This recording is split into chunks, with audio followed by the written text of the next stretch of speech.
Welcome to Family Life Perspectives. This is Dr. Harry Broomfield, Director of Perspectives of Troy Counseling Centers, and your host this week on Family Life Perspectives.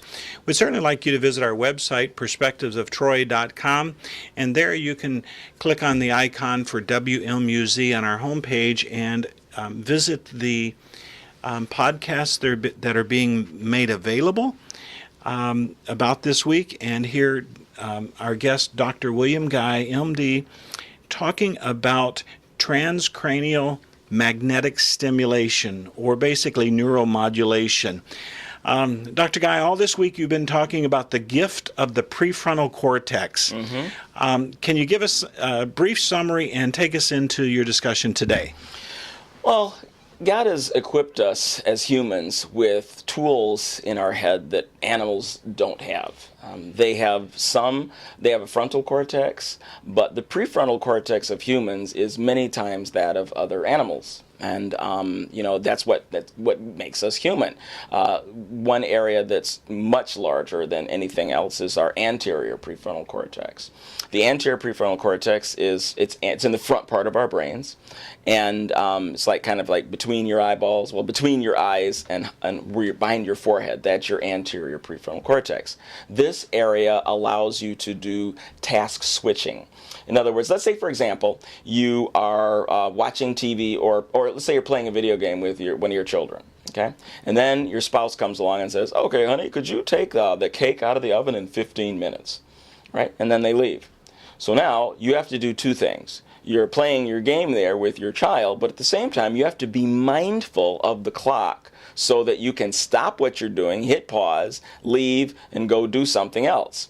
So you have before you a task which is stimulus oriented, because you have the TV and the controllers in front of you, and now you have a task that is non-stimulus oriented. You got to go do something that's not in front of you. You might smell that cake, but by the time it's too late, but by the time that smell changes, you're probably going to have a cake that's not very tasty. So you've got to keep that in mind. And your ability to do that is dependent on the anterior prefrontal cortex. It allows you to change things. Now, this is also the area of your brain that allows you to do self-control.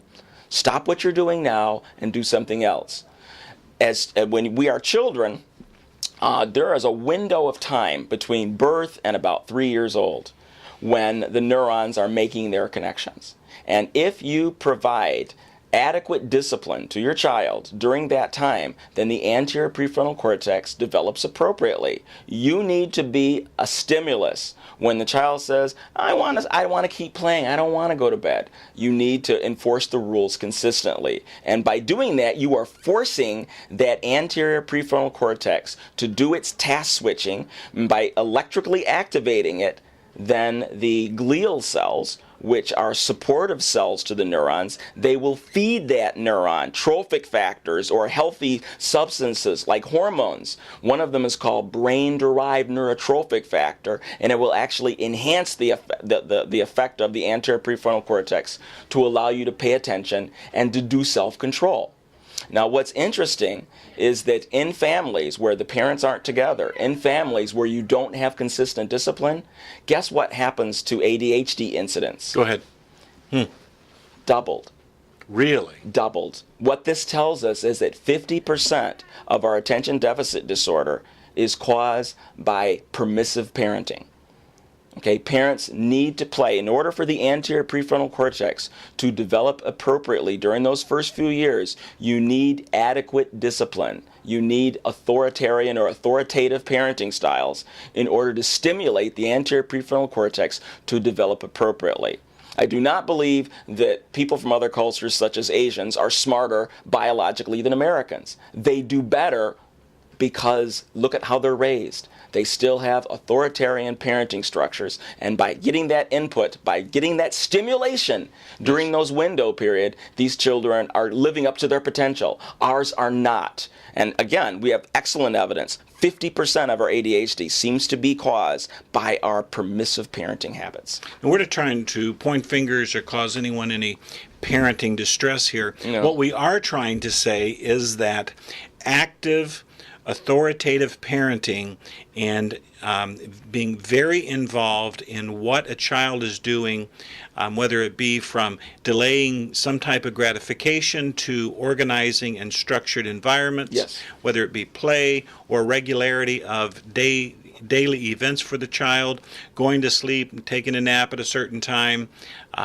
all of those events that go on in infancy and up to toddlerdom, so to speak, those are truly direct causation for good brain development. Exactly. Is that what we're saying? You want neuron A to reach out and touch neurons B through X. Yes. Okay, and that is stimulated when the parents provide that kind of environment and adequately enforce discipline consistently. And you got to know the child and be involved with your child to know, what that child needs. Some kids will push the envelope and they'll go as far as you, and you might even have to go all the way to corporal punishment. Not all children need that, but you need to go as far as it takes to establish discipline. Okay, in order for this to develop appropriately. Now, that same idea, though, the idea that the more you stimulate parts of the brain, the more that brain area gets fed, the more those glial cells give the neurons, the hormones, the trophic factors that it needs. That's the idea behind TMS.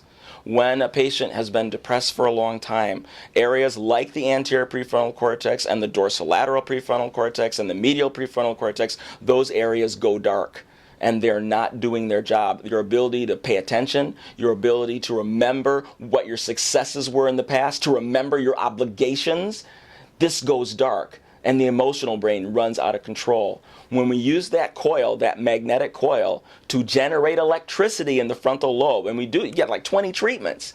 And each time you're getting treatment, the treatments last about a half an hour piece, okay? Each treatment, by electrically stimulated, it causes those neurons to get fed, and it's like jump-starting your engine. And once it gets going, you keep doing it. But after this treatment, what happens is you bring back online the patient's own prefrontal cortex, so their executive functions start to work again.